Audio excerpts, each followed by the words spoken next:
Sejam bem-vindos ao nosso segundo Congresso Internacional de Tecnologia e Educação. Hoje, como palestra, temos aí os membros do CRC, né?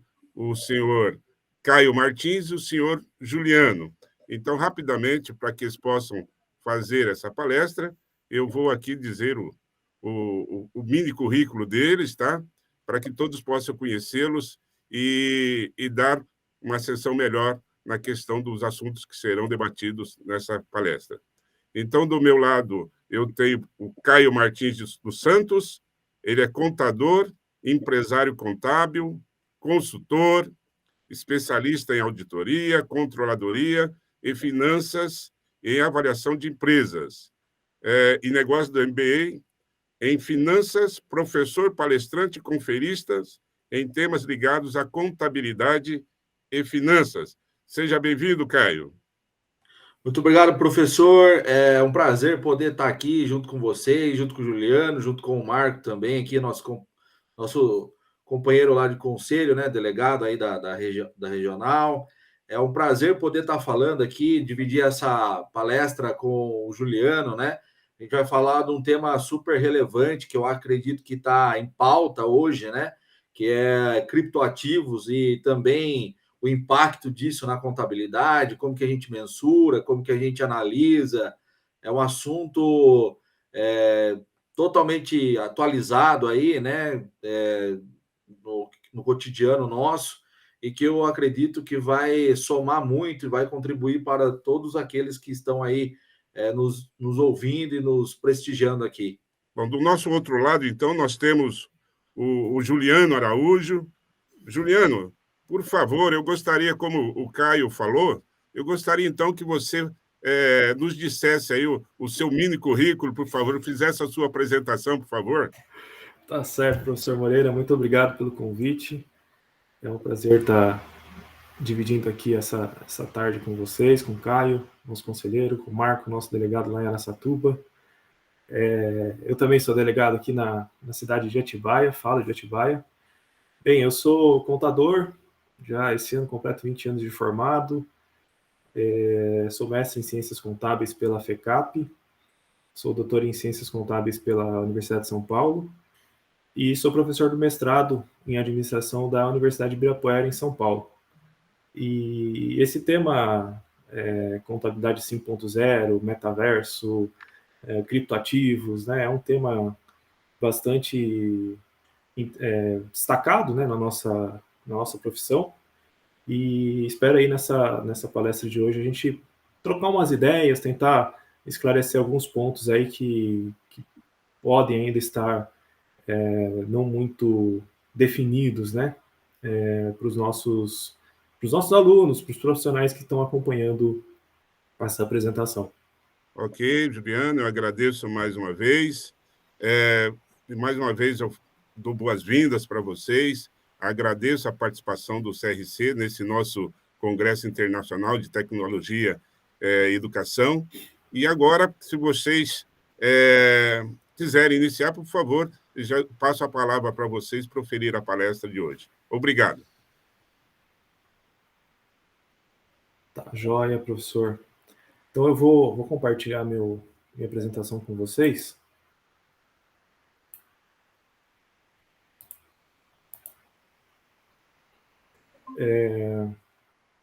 Bem, o tema principal da palestra é contabilidade 5.0 e metaverso, né? Mas a gente precisa passar um pouco sobre criptoativos, né? O que é esse negócio, né? O que vem a ser, qual que é o impacto disso na contabilidade, enfim. Então, a gente não tem como falar só de metaverso sem passar pelos conceitos de criptoativos de uma maneira geral, né? E o impacto disso nas empresas e, sobretudo, para nós contadores, na contabilidade e também alguns aspectos tributários.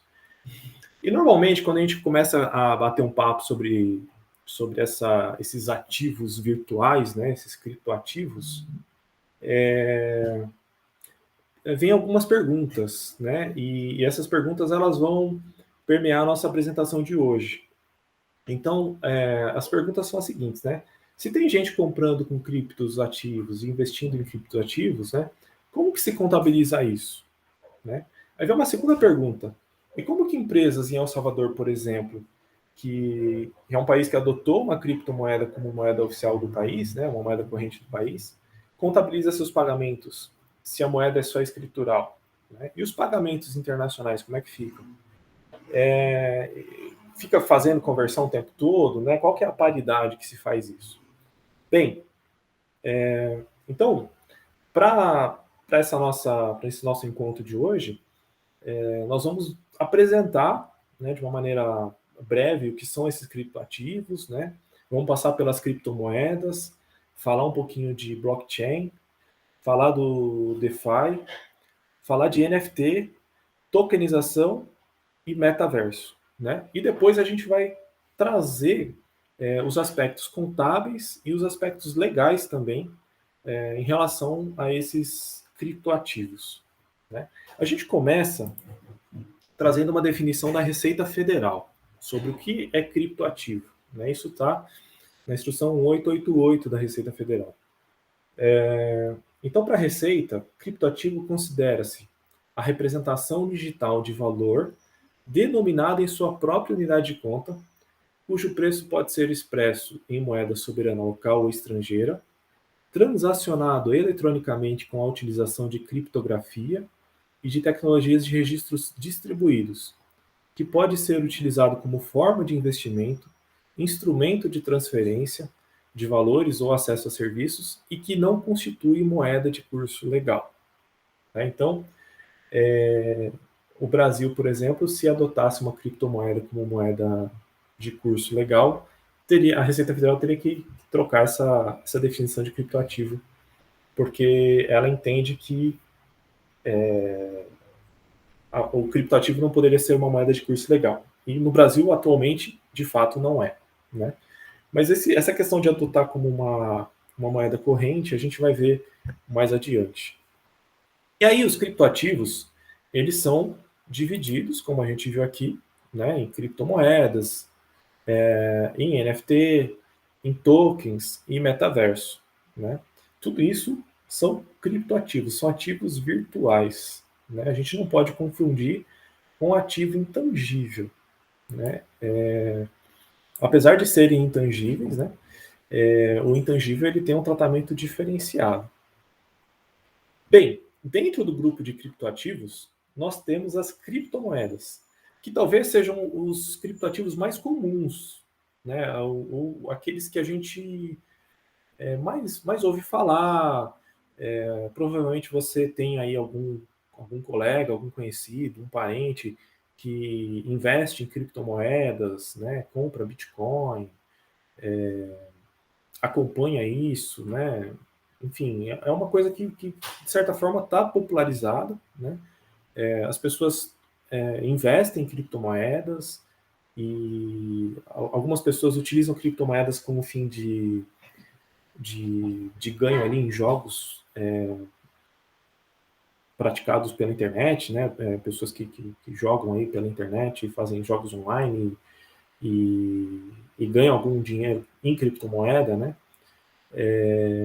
Então, também a definição de criptomoeda, segundo a Receita Federal, né, são os criptoativos utilizados para pagamentos e demais transações financeiras realizadas exclusivamente de forma virtual, que podem ser utilizados em qualquer parte do mundo, né? Então, a criptomoeda ela tem essa característica de circulação em todo o mundo, né?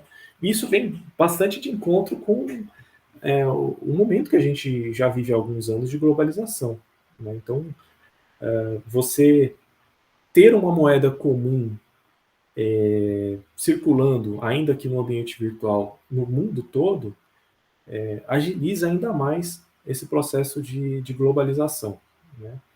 E eu poderia estar comprando uma criptomoeda aqui no Brasil de uma pessoa que está no leste europeu, no Oriente Médio, na Ásia, na Austrália, enfim.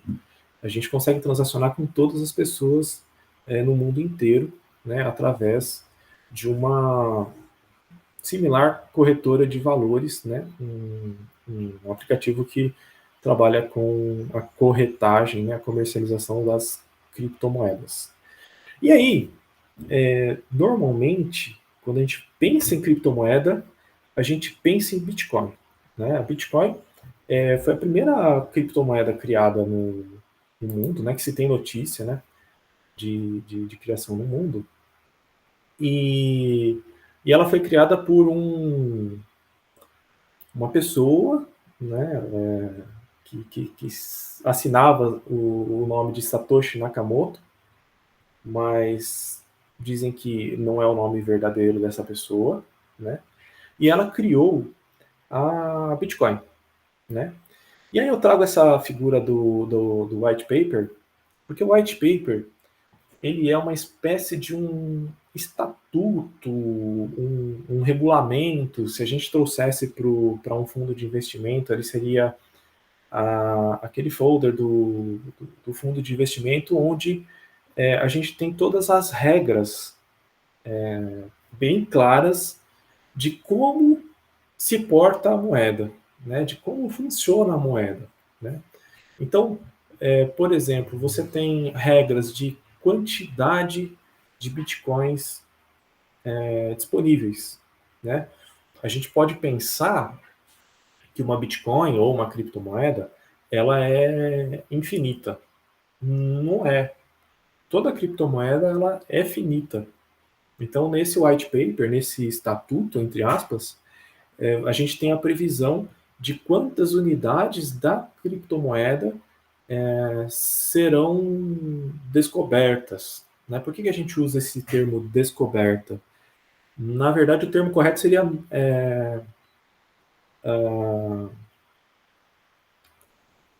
você não descobre uma criptomoeda, você faz a mineração da criptomoeda, né? E como é que é essa mineração, né? Aí que entra a tecnologia, né? A tecnologia da informação, as ciências de dados. A descoberta dessas criptomoedas, essa mineração, ela é feita através de algoritmos em que os computadores ficam processando esses algoritmos assim incansavelmente e até que os computadores encontram a combinação perfeita de uma determinada criptomoeda e aí esse criador da criptomoeda premia aquela descoberta, aquele acerto com uma fração da criptomoeda, né? Então, quando a gente escuta, por exemplo, eu tenho uma fazenda de computadores aqui minerando dados ou minerando criptomoedas. O que é isso? É um grande galpão com computadores de alta capacidade, de alta performance, né, que ficam combinando esses algoritmos o tempo todo, né, essa criptografia o tempo todo, por isso criptomoeda vem de criptografia. E aí, no momento que acerta, né, recebe essa premiação, essa fração da moeda.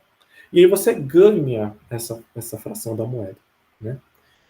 Então a gente tem esse mercado primário, vamos dizer assim, de mineração da criptomoeda, e a gente tem o mercado de moeda, como a gente tem o mercado de moeda estrangeira, né? Que a gente compra dólar, compra libra, compra euro, enfim, você tem o mercado de moeda formal, né? E você tem esse mercado de criptomoedas, que aí ele vai ser regulado também pela oferta e pela demanda dessas moedas, né? Então, quando existe uma grande oferta, tende a diminuir o preço da criptomoeda. Quando existe uma grande demanda, tende a subir o preço da criptomoeda. Tá? Então, a gente tem essas duas formas de obter as criptomoedas. Pela mineração, né? Através dessas fazendas de computadores que ficam testando esses algoritmos assim, mas é um volume de testes, de combinação de algoritmo muito grande, tá?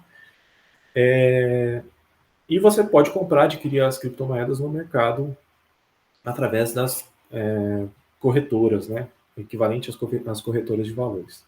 Essas corretoras, elas também são virtuais e são acessadas por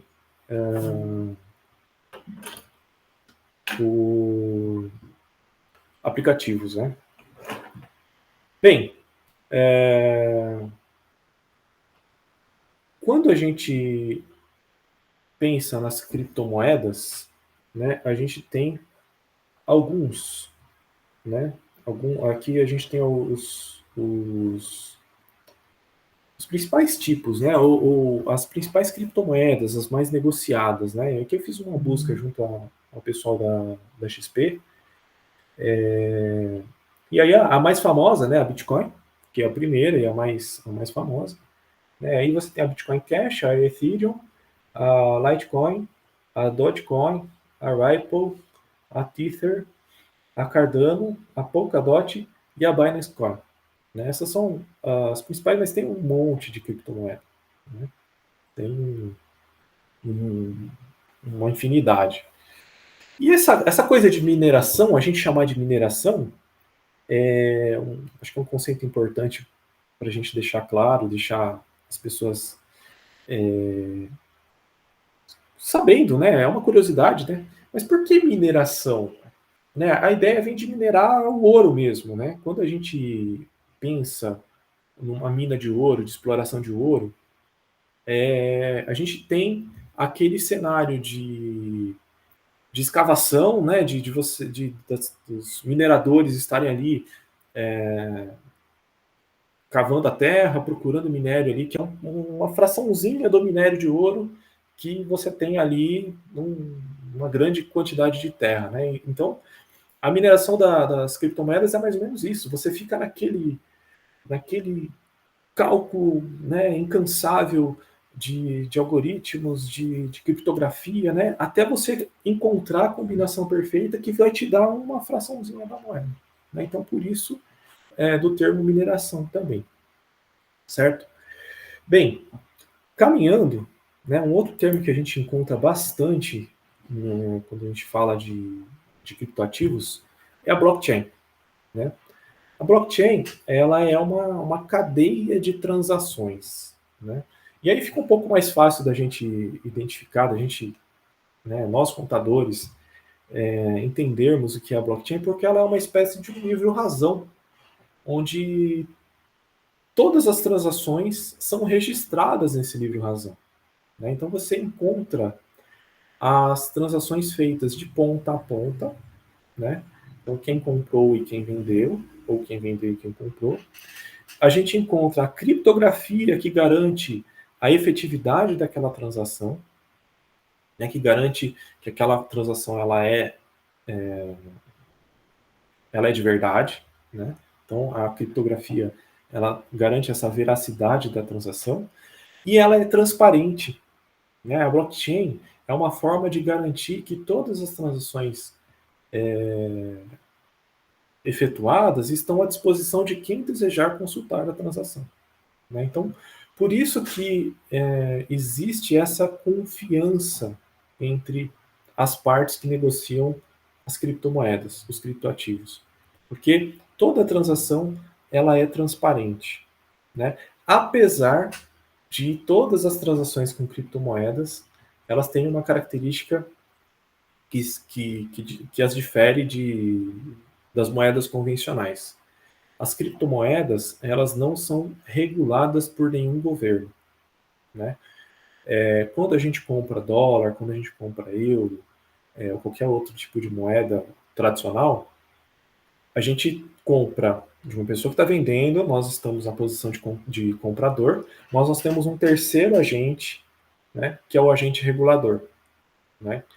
Então, todas as transações aqui no Brasil, por exemplo, são reguladas pelo Banco Central. Então, o Banco Central sabe exatamente quem está vendendo, quem está comprando determinada moeda, a quantidade que está comprando, porque ele regula todas essas operações. Normalmente a gente compra de uma empresa, uma corretora de moeda, né, uma casa de câmbio, E essa corretora informa ao Bacen que está vendendo para o CPF tal ou para o CNPJ tal aquela quantidade de moeda, seja dólar, seja euro. Quando a gente tem o blockchain, a gente não tem essa figura. Né? Quando a gente fala de criptomoeda, a gente não tem essa figura central, essa figura reguladora. Então, os governos do mundo inteiro, eles não têm controle, não está sob controle deles, as transações de criptoativos. Né? O controle e a confiança se dá ponta a ponta entre quem está comprando e quem está vendendo. Né? E todo o mercado consegue acessar essas informações através dos registros da blockchain. Tá? E aí a gente caminha para mais um conceito, o conceito de DeFi, né? Que é a abreviação do termo em inglês de finanças descentralizadas, ou a descentralização dos serviços financeiros. Esse é um tema também bastante novo. Né? A gente tem, assim, pensando, se a gente fosse traçar uma linha histórica dos conceitos, da evolução desses criptoativos aí na nossa história recente, né? A gente tem a criação das criptomoedas e, juntamente com elas, a blockchain. Né? Elas nascem praticamente juntas. Porque você tem a criptomoeda e você precisa dessa evidenciação ponta a ponta através da blockchain. E aí as coisas estão evoluindo. Né? Os criptoativos estão evoluindo e a gente vê o surgimento aí de novos criptoativos e novos serviços envolvendo criptoativos. E um deles é a DeFi, que são os serviços financeiros descentralizados. Né? Isso aqui parece um negócio assim complicado, um bicho de sete cabeças, mas não é. Na verdade, a DeFi seria o equivalente aos nossos bancos tradicionais. Então, esse ambiente de finanças descentralizadas, serviço financeiro descentralizado, nada mais é que a criação de bancos, também sem a regulação de um banco central específico, né, para oferecer os serviços bancários que a gente tem hoje. Então, operações de investimento e operações de crédito. Tá? Ainda não se fala de operações de compensação de pagamentos, esse tipo de coisa. Então, por exemplo, eu não vou conseguir pagar um DARF por um banco DeFi, né? O que a gente só consegue pagar num banco brasileiro. Né? Como o DeFi ele faz parte desse cenário, dessa economia mundial descentralizada e virtual, ele não tem vínculo com os governos. Mas eu conseguiria, por exemplo, tomar um empréstimo num banco DeFi, ou fazer um investimento no banco DeFi. Né? É possível. Então, eles são os bancos dos criptoativos, vamos dizer assim. A gente não pode falar que são os bancos virtuais, porque hoje a gente já tem os bancos virtuais. Né? A gente tem muitas fintechs aí, por exemplo, o Nubank, o Banco Inter, o C6 Bank. Né? A gente tem esses bancos que operam nesse mundo virtual. Né? Nós abrimos hoje contas bancárias aí através de aplicativo. Né? Você manda seus documentos, tira a foto para comprovar que é você. Enfim, tem todo um procedimento de verificação de veracidade daquelas operações. Né? Mas esses bancos, Nubank, C6 Bank, Banco Inter, entre outros, eles estão vinculados ao Banco Central. Né? O DeFi ele não vai estar vinculado a Banco Central nenhum. Ok? Bem, e aí a gente tem mais um ativo, né, mais um criptoativo, que são os NFTs. E os NFTs, né, que eles são os tokens não fungíveis, né, ou non-fungible token, que seria o significado da sigla, né, ele é um certificado de propriedade que não pode ser substituído, dividido ou compartilhado. Ou seja, você compra a propriedade de um determinado ativo virtual, né, um criptoativo, e esse criptoativo é seu. E quando surgiu o NFT, acho que a notícia que mais chamou a atenção foi a compra desses quadros. Né, isso aqui é uma obra de arte, né, que foi adquirido pelo Neymar. E na época, falava-se que o Neymar tinha pago cerca de 1,6 milhão de dólares nessa coleção de obras aqui de NFT, né? E aí o Neymar, ele comprou a obra e a obra é dele. Então, quem quiser explorar essas obras tem que pedir autorização para o Neymar, assim como outros NFTs, né? Então, se a gente trouxer esse conceito de NFT, de Non-Fungible Token, para a nossa contabilidade tradicional, seria mais ou menos como as nossas obras de arte, né, que nós temos contabilizado no ativo das empresas, né? Qual a função de uma obra de arte, né? Qual a função de um NFT?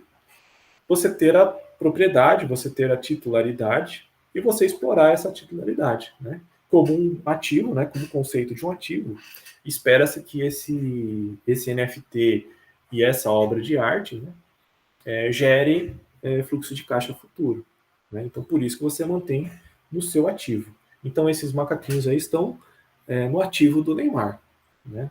Eu não sei precisar para vocês se está no ativo de pessoa física do Neymar ou das pessoas jurídicas que ele provavelmente possui. Não tenho acesso à contabilidade do Neymar, mas esse é o grande conceito aí de NFT, o grande exemplo que a gente tem de NFT. Mas, olha que interessante, a gente tem algumas outras notícias, né? Assim, a gente não está falando de NFT, assim, só o Neymar que tem, é uma coisa que está muito fora do nosso alcance, né? Como é que a gente vai ter acesso a isso? Não. NFT é uma coisa que também veio para ficar, né? E aí a gente tem notícias aí, por exemplo, de um investimento, né? Esse NFT da esquerda, né? Ele foi comprado por 1.646 dólares, né? E foi vendido por 24 milhões de dólares. Então, olha aí o conceito de ativo que a gente está falando, né? Você comprou um ativo, né? Esperou esse ativo valorizar e vendeu. Esse ativo gerou caixa para você, né? Também tem essa notícia de indígenas que leiloam artes em NFT, né, para comprar drones e tecnologia para vigiar o território da Amazônia. Então, a venda de NFT para esse grupo indígena, ou para esses grupos, né, é revertida em investimento para monitorar a Amazônia, a terra deles, né? Então, a gente está falando de um ativo totalmente cripto, totalmente virtual, que foi convertido em dinheiro, né? E posteriormente investido em drone. Aí a gente já está falando de um ativo físico, um ativo tangível, né? Utilizado para monitorar algo ainda mais tangível, que é o território da Amazônia, né? Então, olha a combinação do mundo virtual com o mundo real, né? E a importância dessa venda de NFT para o monitoramento da Amazônia.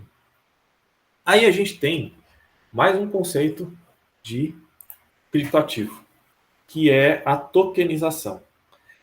Essa aqui a gente também consegue fazer um vínculo, fazer um link interessante com a nossa contabilidade, né? Especialmente a contabilidade de entidades esportivas. Não por coincidência, eu trouxe o exemplo do Santos, né? Eu sou santista, e eu costumo brincar com o pessoal que eu sou um dos poucos santistas com menos de 60 anos, porque falam que santista é tudo viúva do Pelé, né? Mas enfim, eu sou santista e trouxe o exemplo aqui da tokenização do Santos. Por quê? O Santos, assim como qualquer clube brasileiro, passa por dificuldades financeiras aí grandes, né? E a tokenização, vamos ler esse conceito, né? É a divisão de um ativo em várias partes com valores menores e mais acessíveis. Pode-se investir em tokens, que são contratos digitais inteligentes, que representam legalmente uma fração do ativo, seja ele um imóvel, uma empresa ou um avião, tudo isso com simplicidade e baixo investimento. No caso dos clubes, na verdade, eles não estão fracionando nenhum ativo imóvel, né, não estão fracionando uma empresa, não estão fracionando um avião, né, eles não estão fracionando nenhum ativo tangível. Os clubes, eles estão fracionando os seus ativos intangíveis. Mas, na verdade, o que eles estão fazendo? E a sacada dos clubes ela é bastante interessante, né? Eu trouxe o exemplo do Santos, além de ser santista, mas o Santos é um clube que ele é famoso por revelar jogadores da base, né? E alguns deles vão embora do Santos muito jovens. E a legislação vigente garante que o clube formador receba sempre um percentual das futuras transações daquele jogador que ele formou, né? E o Santos tem muito disso. Então, só nessa tela aqui, a gente tem aí 12 exemplos, né? A gente tem o caso do Neymar, que eu disse. A gente tem o Rodrigo, que está no Real Madrid. A gente tem o Gabriel Barbosa, que é o famoso Gabigol, que atualmente está no Flamengo. A gente tem o Alexandre, que é o lateral esquerdo da seleção brasileira. Tem o Emerson Palmieri, que é o lateral esquerdo da seleção italiana. Ele é naturalizado italiano. O Caio Henrique, ele está no último levantamento que eu fiz aqui, ele estava no Mônaco, da França. O Caio Jorge, que está na Juventus, na Itália. O Lucas Veríssimo, que foi para Portugal, foi para o Benfica. O Alan Patrick, eu acho que ele retornou. Acho que agora ele estava na Ucrânia, mas acho que agora ele está no Galo, no Atlético Mineiro. O Yuri Alberto, que agora está no Corinthians. E o Jean Lucas, que estava no Mônaco. E o Gustavo Henrique, que estava no Flamengo, agora está no Fenerbahçe da Turquia, né? Então, são todos esses jogadores, eles foram criados na base do Santos, e o Santos tem o direito de vendas futuras desses jogadores. E onde que entra a tokenização, né? Vamos voltar aqui para o conceito, olha. Em valores menores, partes, né, com valores menores e mais acessíveis. O que o Santos fez e que outros clubes fazem também? Esses contratos, né, de vendas futuras desses jogadores, eles foram fracionados entre os sócios torcedores que queriam investir em tokens, né, em tokenização. Então, o Santos, o que ele fez? Ele tem um direito a receber esse contrato numa transação futura. Quando ele faz a tokenização e fraciona essa parte em várias pequenas partes entre os seus associados, e os seus associados compram uma parte desse contrato, o Santos está antecipando receita. Ele está trazendo aquela receita futura, incerta, para o presente, pois ele está vendendo aquele direito que ele exerceria lá na frente, nesse momento. E o torcedor, com isso, ele faz um investimento, né? Então, aqui a gente tem um investimento interessante, né, que envolve razão e emoção. Porque quem é torcedor do seu time, com certeza sabe do potencial de cada jogador que veio da base, né? Acompanha o jogador quando sai do clube de futebol. E aí ele olha e fala, putz, eu vou investir no Neymar porque eu acho que o Neymar ele vai estourar na Copa aqui em 2022, né? Ou não, eu vou investir no Rodrigo, que o Rodrigo é mais jovem, ele está hoje no Real Madrid, mas ele pode ser vendido para o futebol francês, para o futebol alemão, para o futebol inglês e vai trazer muito mais rendimento para mim, né? Aí você olha assim, o Gabriel Barbosa, o Gabigol tá no Flamengo, acho que ele não vai sair mais do Flamengo, então eu não quero investir no Gabriel Barbosa porque eu acho que o retorno não é tão garantido assim, né? Então você faz esse balanço, né? Para você que está comprando uma fração do contrato do jogador, também é um investimento de risco, né? A gente não sabe o que vai ser do jogador, mas você vem com aquela motivação, né, da emoção de torcer pelo clube. Então, para o clube de futebol foi uma baita sacada, pois ele conseguiu antecipar em termos de caixa, né? Ele antecipou bastante os recebimentos de caixa. E aí, a gente chega no conceito de metaverso, né? O metaverso é o nome usado para denominar um ambiente virtual imersivo, coletivo e hiperrealista, onde as pessoas poderão conviver usando avatares customizados em terceira dimensão, né? Quando eu era mais jovem, tinha um jogo que era bastante comum, que eu não sei se ainda existe, se as pessoas costumam brincar com isso, que era o The Sims, né? Que você tinha o seu personagem, a sua personagem, o seu avatar, entre aspas, dentro de um ambiente virtual, que era o ambiente do jogo, e você meio que vivia aquele avatar, né? A diferença para o metaverso é que a coisa está mais real ainda, né? Aquele avatar, esse avatarzinho que a gente vê na tela aí, de fato é o professor da Federal do Paraná. Os dois que estão na tela, né? É o Márcio e o Pablo, se eu não me engano. Eu vou tentar compartilhar aqui com vocês o vídeo, mas só se vocês puderem me dar o feedback se está saindo o áudio para vocês, por favor. Eu acho que vai sair. Para a gente ter um exemplo, né? Esse aqui foi a primeira aula no ambiente virtual proferida pela UFPR, né? A UFPR ela é precursora, né? A primeira universidade do Brasil, né? E ela também é precursora na aula, né? No uso do metaverso na academia. Então, eu só queria, por favor, me dê o feedback se está saindo o som para vocês, que eu vou dar o play aqui no vídeo. Enfim, eu deixo o link para vocês, mas assim, resumidamente, né, eu vou deixar rolar aqui o vídeo. Eles estão fazendo uma apresentação, né, dessa primeira aula aí no metaverso, e a gente tem aí essas duas pessoas, esses dois avatares, né, virtuais, e a gente tem no telão mais duas pessoas participando, e na verdade essa câmera que está mostrando a imagem para a gente é uma terceira pessoa que está na sala, né? Então é realmente totalmente um ambiente virtual mesmo, né? Em que as pessoas que estão nessa mesa participando, elas estão com óculos de realidade virtual. Então, para eles estão participando de uma reunião como a gente está participando agora aqui, né? Um ambiente totalmente virtual, uma sala de aula totalmente no metaverso.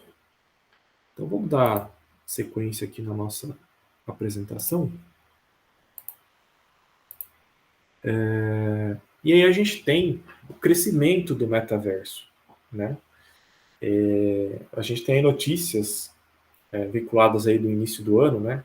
Então você tem o Carrefour investindo na compra de um terreno nesse ambiente de metaverso chamado The Sandbox, né? O Carrefour vai comprar, ou melhor, comprou e vai construir um supermercado para vender mercadorias, né? Vender o que ele vende no mercado físico, ele vai vender no mercado virtual. E você, com o seu avatar, vai conseguir comprar esse produto que o Carrefour vai vender, né? E aí a gente começa a parar para pensar assim, falar, putz, mas quem que vai comprar algo no ambiente virtual, né? Eu, sinceramente, Juliano, não consigo me imaginar comprando algo no ambiente virtual, né? Eu ainda estou naquela coisa que eu vou no máximo até o Mercado Livre, ou até mesmo a página do Carrefour, vou lá, compro alguma coisa e espero chegar fisicamente na minha casa, né?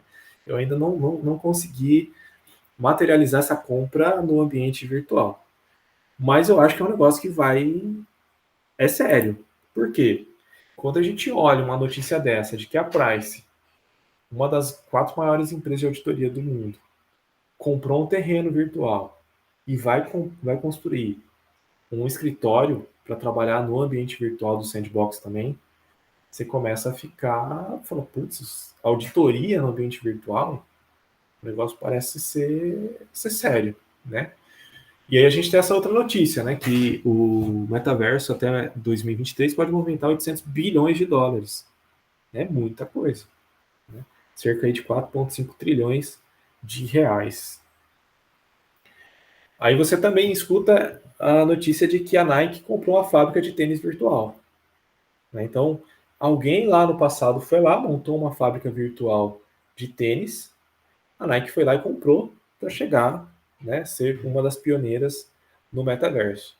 E aí você também tem a fábrica, uma montadora de carro no ambiente virtual, no metaverso. Então, vai ter uma fábrica de carro para você comprar um carro no metaverso para você usar nas ruas do metaverso. Outras notícias, né? Bolsa Gucci virtual é vendida por mais do que na vida real. Então, a Bolsa Gucci no ambiente virtual, ela é mais cara que a Gucci do ambiente real. Quando eu mostrei essa notícia para minha esposa, ela falou: pode me dar a virtual, a real, não tem problema nenhum. Eu não quero a virtual. Né? A loja Renner também tá entrando forte nisso. Né? E aí a gente tem a notícia de uma empresa que é da indústria da construção civil, né? A Roca, a Roca Insepa, né? Que trabalha com louças e revestimento, né? Poxa, se está vendendo terreno no ambiente virtual, vai precisar de material de construção no ambiente virtual também. Então a Roca e a Insepa também fizeram lançamentos no ambiente do metaverso.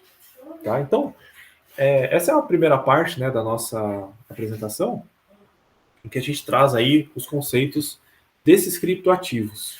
E agora a gente vai para uma parte um pouco mais técnica, né, dessa nossa temática de hoje, né? Então, se tem gente comprando com criptoativo, investindo em criptoativo, né? Como é que se contabiliza tudo isso, né? O que nos diz aí o IASB, né? O que o CPC nos diz e outros órgãos aí nos dizem, né? E aí a gente tem que recorrer ao mundo acadêmico, né?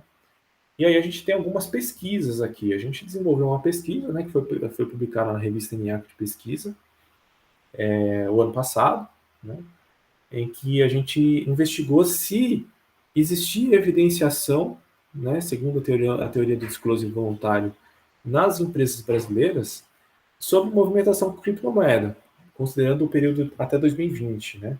E não existia muita coisa, né? E aí a gente tem também a pesquisa em 2020, né, da professora Marta, lá da FPCAF, o Jacinto Diego, em que eles discutem, né, qual que é o aspecto contábil, né, para contabilização de bitcoins e o reflexo tributário disso aí, tá? E aí, no mesmo ano 2020, né, a gente discutiu, participei como debatedor dessas duas apresentações no Annual Meeting lá da American Council Association, nos Estados Unidos, né, com a professora Appelbaum, que é uma professora alemã radicada nos Estados Unidos, que é muito conhecedora dessa temática de ativos, de criptoativos, né, ativos no mundo virtual. E aí, todo o conceito que ela trouxe, né, nessas duas pesquisas que ela apresentou lá no AAA em 2020, a gente tem uma certa chancela, né, com o IFRS, né? Então a gente ainda não tem uma norma definitiva de como contabilizar esses criptoativos, seja as criptomoedas, NFT, tokens, ou criptoativos no metaverso, né? Mas pensando em criptomoedas, né, moedas criptografadas, a grande tendência, a recomendação que a gente encontra no IFRS, né, nas notas publicadas pelo IASB, é que esses criptoativos eles vão receber um tratamento de acordo com o fim, com a utilidade que eu mantenho esse criptoativo na minha empresa, né? Ou seja, se eu tenho criptoativos mantidos na empresa com a finalidade de caixa equivalentes, eu vou tratar como caixa equivalente. Se eu tenho como finalidade de um ativo intangível, no caso dos tokens, por exemplo, eu comprei, investi na tokenização de um clube de futebol, no direito de explorar contratos futuros aí de jogador de futebol, eu vou reconhecer como um ativo intangível. Né? Se eu comprei para investimento, eu vou reconhecer como investimento.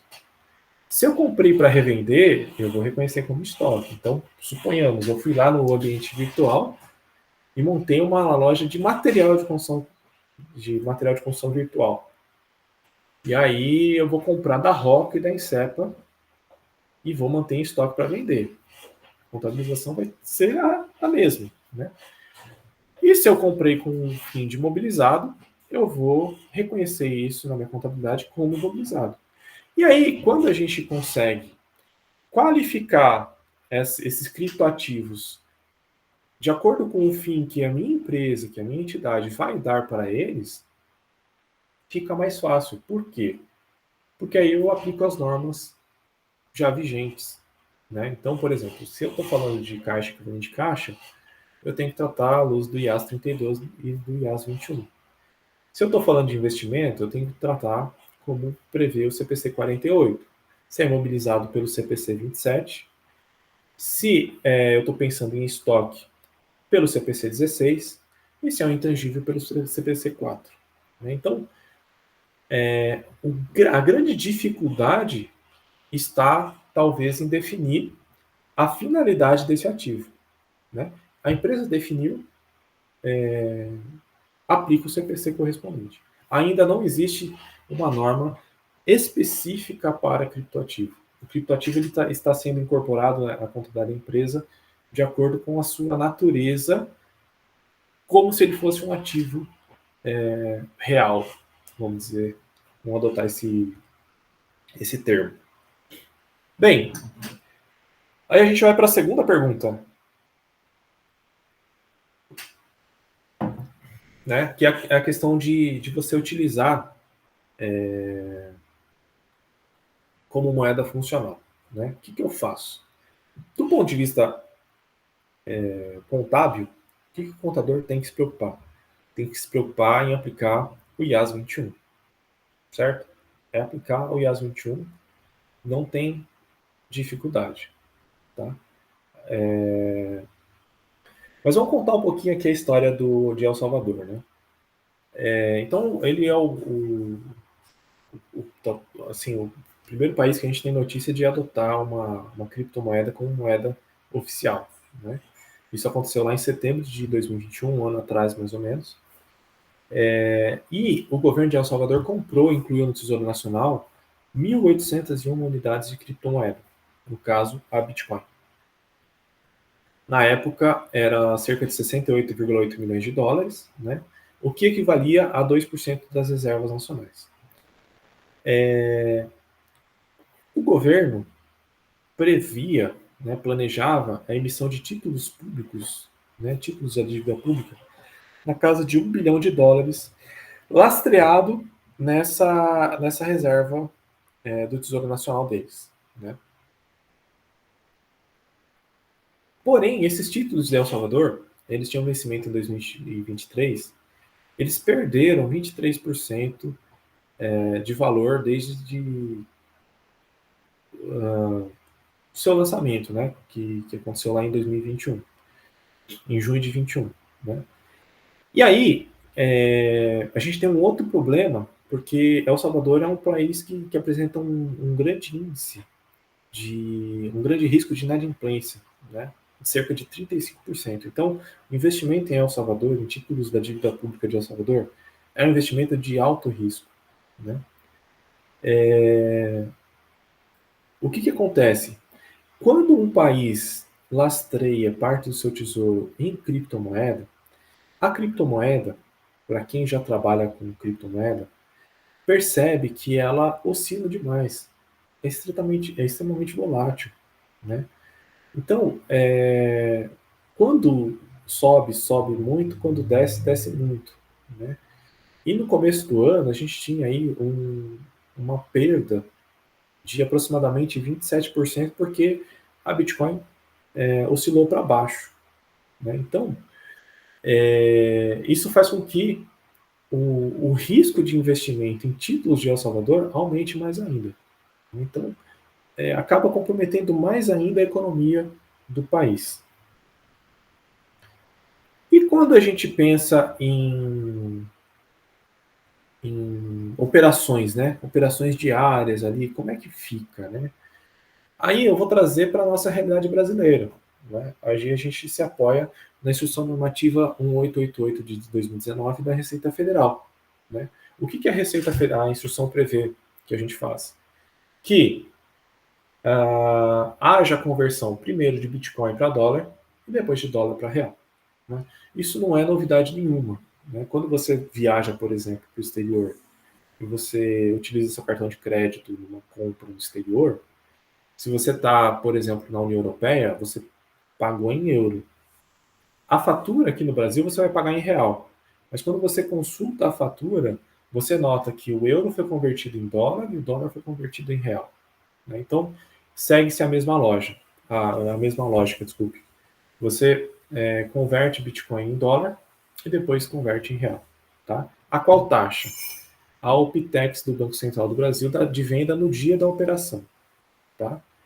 E aí essa instrução normativa, né, ela define ainda o que são os criptoativos, que é aquele conceito que a gente viu lá no começo da aula, né, e define o que é uma exchange, que são essas corretoras de valores, né, essas casas de câmbio virtual que eu falei para vocês, né, que são esses apps que você consegue comprar e vender criptomoedas. Ainda pensando no aspecto legal da coisa, né, como é que ficaria, então, a tributação das operações com criptomoedas? Né? Pensando na pessoa física, né, eu acho que esse ano de 2022, o pessoal que nos acompanha e trabalha aí com em escritório de contabilidade, que lá entre março e maio desse ano trabalhou bastante com declaração de imposto de renda, pelo menos aqui no escritório eu notei essa grande evolução de 21 para 22 das pessoas operando um pouquinho com criptomoedas. E existia essa preocupação, nossa, o que eu faço agora, né, e tal. Bem, o que a legislação nos diz? Né? Nos diz que tem que pagar imposto. Você teve ganho com criptomoeda, você tem que pagar imposto de renda. Não tem jeito. Tá? E aí a aplicação é a mesma da aplicação de um ganho com qualquer operação no nosso mundo real. Né? Então, aplica-se o mesmo conceito que está previsto lá no artigo 21 da Lei 8981 de 1995. Então, os ganhos de capital com criptomoedas de até 5 milhões de reais por mês, né, que a gente está falando, desculpe, por operação, você aplica 15%. Entre 5 e 10 milhões, 17,5%. Entre 10 e 30 milhões, 20%. E acima de 30 milhões, 22,5%. Então você tem essa progressividade da tributação sobre esse ganho. E aquela regrinha de isenção, né, de até 35 mil reais de venda das criptomoedas no mesmo mês, você consegue a isenção ainda que você tenha lucro, né? Então, cai naquela regrinha de isenção de venda de bem de pequeno valor, tá? Então, assim, não fica uma coisa muito difícil, né, da gente saber como tributar isso, né? Basta tributar. E para as empresas, né? Aí as empresas a gente tem aí um cenário tributário um pouco mais complexo, né? Porque a gente tem a questão dos fatos geradores, né? E como é que ficaria isso aí? Né? Então, ainda a gente não tem uma definição para muitos dos tributos, né? Então, por exemplo, IPI. IPI não incide, né? Por quê? Porque você não tem o fato gerador da produção industrial. Né? Você não tem um produto industrial para você tributar. A mesma coisa acontece com o ICMS. Né? Não existe uma circulação de mercadoria. Porque o conceito de circulação de mercadoria do ICMS, ele é um conceito de circulação física. Então, ainda não há o alcance do ICMS, então por isso não está dentro do campo de incidência do ICMS as operações no metaverso. né, com criptoativos. O ISS, Imposto sobre Serviço, pode haver, alguns juristas entendem que a atividade de mineração ela pode ser tributada pelo ISS, pode ser entendida como um serviço, como uma prestação de serviço, tá? Mas desde que você preste esse serviço para terceiro. Então eu vou lá e contrato alguém para minerar para mim. Então ali tem uma prestação de serviço. Então entende-se que sim. Mas ainda não temos um código de serviço para mineração de dados, né? Mineração de criptoativos, de criptomoedas. Esse código de serviço seria algum código de serviço ligado à atividade de tecnologia da informação, mas não tem um código de serviço específico. Quando a gente pensa em IOF, né, por a gente estar falando de operação financeira, a gente não tem uma tributação direta, mas a gente tem uma tributação indireta. Por quê? Quando a gente volta nessa operação de conversão, quando a gente transforma a Bitcoin em dólar, tudo bem, não tem IOF. Mas a hora que você transformar o dólar em real, você vai pagar IOF. Né? Então a gente não tem uma tributação direta sobre a Bitcoin, sobre a criptomoeda, mas quando você traz esse dinheiro para o seu mundo real, né, para o seu mundo real em reais, você está sujeito ao recolhimento de IOF. Ok? Bem, em termos de imposto de renda e contribuição social sobre o lucro, a gente tem também a tributação sobre o ganho, né? Pois, uma vez que há o aumento do patrimônio, você tem fato gerador para imposto de renda e contribuição social sobre o lucro, né? Aumente o patrimônio, entende-se lucro. E o PIS e COFINS conforme o regime tributário, né? Então, se você for tributado pelo lucro real, você acaba tendo também a tributação sobre a receita financeira, né? O ganho financeiro na operação com criptoativo. Então, hoje é o entendimento que se tem dessas operações com os criptoativos. E aí vem a pergunta, né? Será que é o fim da linha? Né? Chegamos ao fim da linha?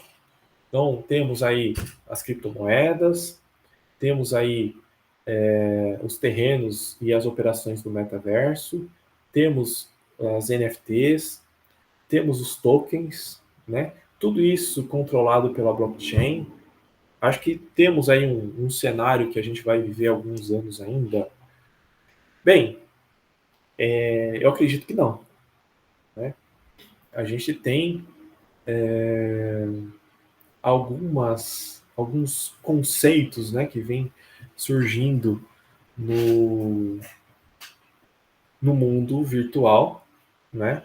Então a gente tem esse conceito de Web3, que é essa web dedicada a esse mundo do metaverso, né?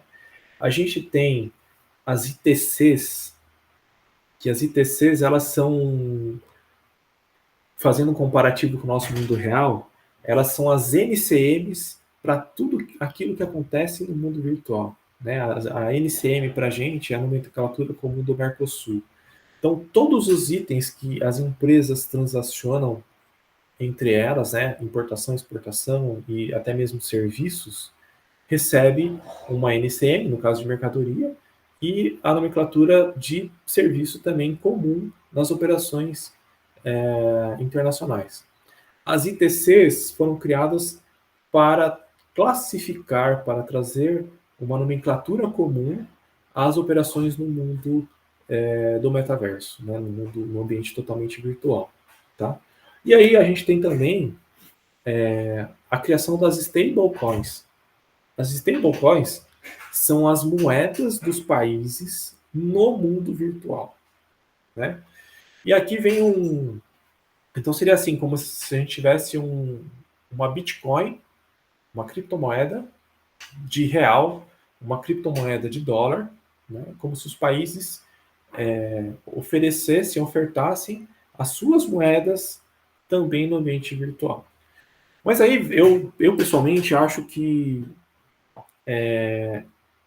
vai diferenciar da criptomoeda, porque uma vez que o país disponibiliza essas criptomoedas no ambiente virtual, por natureza, o país controla, regula as moedas, né?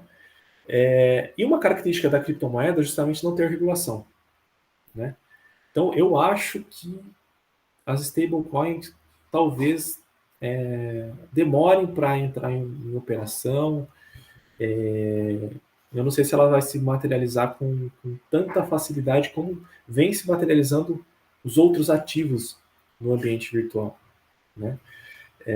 Essa é uma opinião muito pessoal minha, tá? Com base no que eu leio, que eu estudo, mas porque eu entendo que os estados, né, os países, vão querer controlar esses ativos.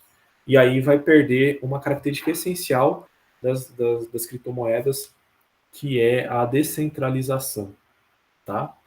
Bem, para entender um pouco esse mecanismo, né, desse ambiente virtual, me ajudou muito uma série que infelizmente não está mais disponível na Netflix, mas eu acho que se procurar aí encontra, que é uma série chamada Startup, né? Que conta um pouquinho, né? Essa moça aqui, ela é da área de tecnologia da informação e ela trabalhava com mineração de moeda, com criação de moeda e tal. Então, é uma série que dá para a gente ter uma ideia, uma noção na prática, né? Assim, a nossa vida material com o ambiente virtual. E ela traz também a utilização dessas criptomoedas, né? Tanto para o bem quanto para o mal. Né? Aqui a gente falou só da parte boa, mas também a gente tem aí notícias de que existe uma operação de criptoativos aí na Deep Web, né? Naquela internet profunda, né? Aquela internet que não está disponível a todos. Então, né, essa série ela evidencia bastante isso, né? A criação de um criptoativo com uma boa intenção e a utilização com uma intenção não tão boa assim. E aí, por fim, né, quero deixar aqui o contato os meus contatos, né? O meu e-mail da universidade, meu e-mail profissional. Falar também que o Conselho Regional de Contabilidade está à disposição de todos os estudantes. Daqui a pouco eu vou passar a palavra para o Caio, falar um pouquinho do contato dos estudantes com o CRC, né, que eu acho muito importante. Às vezes o estudante de ciências contábeis não sabe que ele pode ter esse contato com o CRC. E quero agradecer, então, o professor Moreira pelo convite, o CRC pelo convite, e devolvo a palavra e permaneço à disposição de todos. Doutor Juliano, tudo bem? Somos nós que agradecemos a sua participação. Magnífica palestra, informações de suma importância para todos os jovens e pessoas que também que estão aí interagidos na área contábil. Realmente foi muito relevante todas essas informações e, mais uma vez, professor, doutor, eu agradeço a presença vossa. E agora sim, para a gente poder conhecer o CRC, como você disse, né?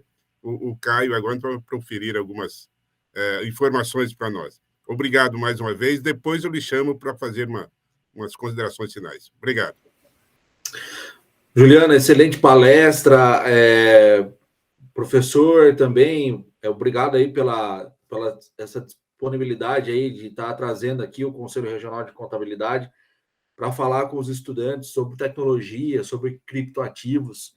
Até vou complementar só um pouco, um pedacinho aí desse tema que é relevante, que o Juliano acabou de falar. A contabilidade, ela também tem estudo científico já pronto, né? Já com algumas pesquisas em elaboração, caminhando para o desenvolvimento, né, da matéria da contabilidade, da interpretação da contabilidade em cima desses ativos digitais, né? A gente sabe que às vezes a gente tem uma mensuração um pouco diferente, né? Na forma de fazer uma avaliação desse ativo, né? Da proporção que esse ativo pode ter né, em amplitude de valuation, de valor mesmo agregado dentro do negócio, né? Então, é uma novidade também para a contabilidade, né? Como uma ciência, né? Até diria aqui que seria uma outra vertente de uma ciência um pouco mais moderna, mais nova, com um olhar um pouco mais, né, diferente do que aquilo que a gente já tem, né, como conceito dentro da contabilidade. Eu acredito que tem muito que ainda evoluir, né, até mesmo não só a contabilidade nesse aspecto de pesquisar, mensurar esses ativos digitais, porque também é uma novidade para a ciência contábil como um todo, mas para o mercado financeiro, né? Porque a gente sabe que até mesmo o Juliano colocou ali na palestra a descentralização aí do fluxo financeiro, né? Porque a gente está acostumado com o quê? Uma realidade diferente, né? Tudo é um pouco centralizado, é tudo meio que amarrado, a gente sabe para onde vai o caminho, enfim, a operação do financeiro, do patrimônio ali da empresa, né? A gente sabe que tem uma cronologia ali meio que específica desse detalhe. E quando a gente vai tratar sobre a criptomoeda, né, sobre os ativos digitais, a gente se depara com uma outra visão, né, que é um pouco diferente, até mesmo assim, surpreendente, às vezes, no aspecto de gestão como um todo, né? Porque essa descentralização aí é um desafio, né? Não só para a contabilidade, mas como para todo o mercado, inclusive para quem controla, né? Para quem regulamenta o mercado, que é o governo, por exemplo, né? Como que ele vai controlar isso? Como que ele vai, né, conseguir amarrar essas informações, né? Que para ele poder ter, né, a informação desse fluxo digital, né? O controle disso, né? Se é que ele vai ter, né? Então é uma questão aí muito interessante e que, se a gente for, né, debater e levantar várias polêmicas, até mesmo em relação a esse assunto, a gente vai se estender, que tem muita coisa ainda para falar, né? Enfim. Bom, eu queria agradecer também em nome do Conselho Regional de Contabilidade, em nome do presidente Maion, o espaço aqui, né, pela Unisalesiano, para a gente estar nesse evento. Eu, particularmente, é o segundo ano que estou participando. No ano passado também tive a oportunidade de estar presente aqui. O Conselho Regional de Contabilidade também tem uma comissão que é voltada para o estudante de contabilidade, para o estudante e para o profissional que está chegando agora, né, no mercado de trabalho. O profissional que acabou de passar no registro, efetuou seu registro profissional. Então, essa comissão do jovem profissional, ela tem o foco de estar trabalhando em cima desse profissional que está chegando e dos estudantes e também dos cursos, né, no ensino médio, né? Levando, a gente também leva conteúdo, leva palestra para o ensino médio, né? O pessoal do terceiro colegial, segundo colegial, né, que está ali ainda em dúvida de como, né, o que vai seguir, como que vai ser, como que vai se desenvolver em questão em relação à profissão que vai escolher. Então a gente também tem se preocupado muito, né, não só com a formação dos novos profissionais que ingressam no curso de Ciências Contábeis, mas também com o futuro da contabilidade no sentido de que os jovens conheçam, né? Conheçam a profissão do contador, o que é ser contador, o que o contador faz, como que ele trabalha. E a nossa comissão, ela tem no CIC Jovem, no portal lá dentro, a gente tem um cadastro dos estudantes. Eu queria deixar esse ponto aqui importante. Você que é estudante e que não tem o cadastro no site do Conselho Regional de Contabilidade, entre lá no site do nosso conselho, tem lá o campo do CIC Jovem, você vai poder fazer o seu cadastro, ele é totalmente virtual, de forma online, super rápida, bem prático, né? Você só vai ter que ter um documento aí, né, assinado pelo coordenador do curso de Ciências Contábeis, né, confirmando que você é realmente estudante de Ciências Contábeis da universidade, e aí você vai fazer o upload desse arquivo lá dentro dessa plataforma, junto com seus documentos pessoais. E em questão de uma semana, no máximo, esse cadastro ele está habilitado para você. O que você, estudante, tem, né, nesse cadastro? você vai ter direito a assistir às atividades técnicas que são desenvolvidas, né, para os profissionais da contabilidade. Você também vai poder estar participando dessas atividades, conhecendo mais a fundo, né, as matérias técnicas, tudo aquilo que envolve a contabilidade, enfim, é o mesmo tema, o mesmo conteúdo que é disponível para os profissionais, né, que já estão atuando no mercado e que já têm o seu registro. Então, você também vai poder participar dessas atividades, tanto online como presencial, tá? Dos eventos, congressos, palestras, encontros regionais. Então, você vai ficar por dentro de tudo que o conselho ele acaba disponibilizando aí para o profissional. Você vai poder também participar. Outro detalhe é o seguinte, que as atividades que você se inscreve, né? Seja virtual, seja online ou seja presencial, você ganha o certificado de participação e esse certificado ele pode contar, né, nas suas horas complementares dentro do seu estágio profissional, tá? Então é interessante aí para você ter essas horas complementares através do certificado. Você pode também estar tendo esse benefício junto à faculdade aí em relação às horas complementares. Outro ponto que é interessante a gente colocar aqui também é o teste seus conhecimentos, tá?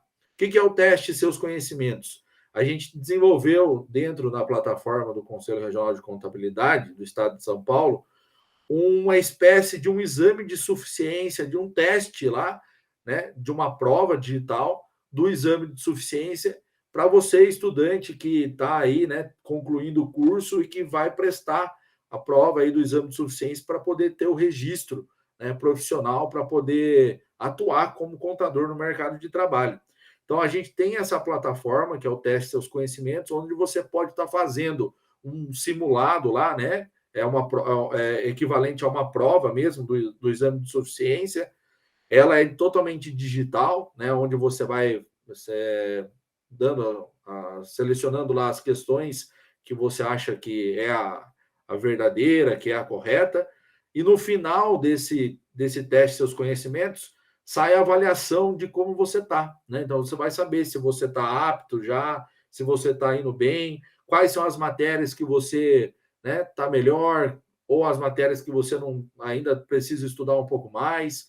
Então, ela dá um panorama ali interessante para você que vai prestar o exame de suficiência. E é sempre importante, professor, enfatizar isso também em relação ao exame de suficiência, né, do sistema CRCs, CFCs, né, do Conselho Federal de Contabilidade, que é uma prova igual, tem o mesmo equivalente à OAB, né, que é o profissional da contabilidade, uma profissão regulamentada, e para ele poder exercer, não basta só ele ter o diploma, ele também tem que ter o registro profissional, né, o CRC dele ativo lá, para ele poder assinar balanço, assinar relatórios financeiros, né, é isso que dá a fé pública, né, para o profissional da contabilidade nas suas atividades profissionais.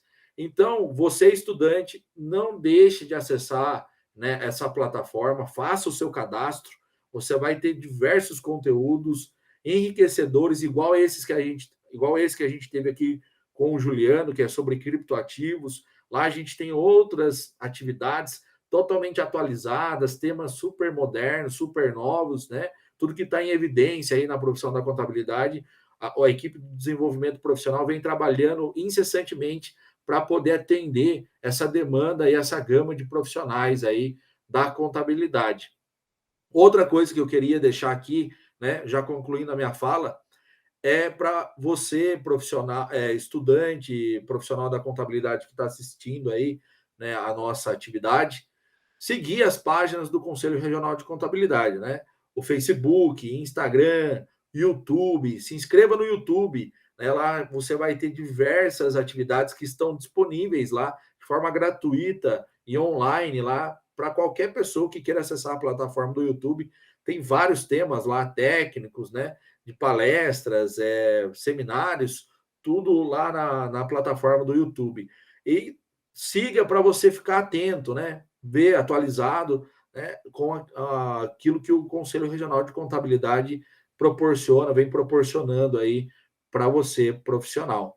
Muito obrigado, eu agradeço aí, Juliano, né, pela excelente palestra, ao Marco, nosso delegado também, ao professor e à faculdade, à universidade, por ter cedido o espaço aí para o Conselho Regional de Contabilidade. Muito obrigado. Ok, eu que agradeço, o Caio. Seja você sempre bem-vindo aqui, como é o segundo ano, acredito que no terceiro, acredito que você também vai estar. Então, só para aproveitar agora, vamos para as nossas considerações finais. Doutor Juliano, próprio Caio, se quiser falar mais alguma coisa, por favor, o microfone está aberto. Quer começar, Caio? Não, eu já aqui já aproveitei e já deixei a minha fala final. Pode ir. Beleza. Então, vamos lá. Aqui, reforçar o agradecimento ao Conselho Regional de Contabilidade pelo convite, né, aqui na pessoa do Caio, nosso conselheiro. Agradecer à Universidade Unisalesiano, aqui na pessoa do professor Moreira, né, pelo convite também. É sempre uma grande satisfação falar com os alunos, com os graduandos de Ciências Contábeis. É a minha formação, é a minha paixão, né? Então é sempre muito agradável falar com os alunos.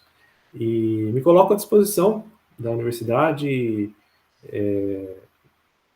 uma oportunidade presencial também, conhecer o campus, enfim, sempre contribuindo aí com a educação.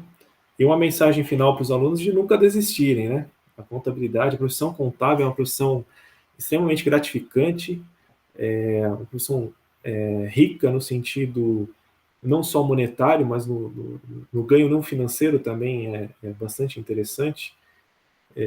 Não desistam, se dediquem, estudem. Estudar, a gente vai estudar para o resto da vida, não tem jeito. E façam a contabilidade com amor, que o retorno vai vir, o reconhecimento vai vir. Então, mais uma vez, muito obrigado pelo convite e devolvo a palavra, professor. Ok, então, mais uma vez, sou eu que agradeço a presença de vocês, de estar ministrando essa palestra aqui no nosso segundo Congresso Internacional de Tecnologia e Educação. Mais uma vez, eu deixo também vocês à disposição de quando, se vocês quiserem conhecer o nosso campus, tá?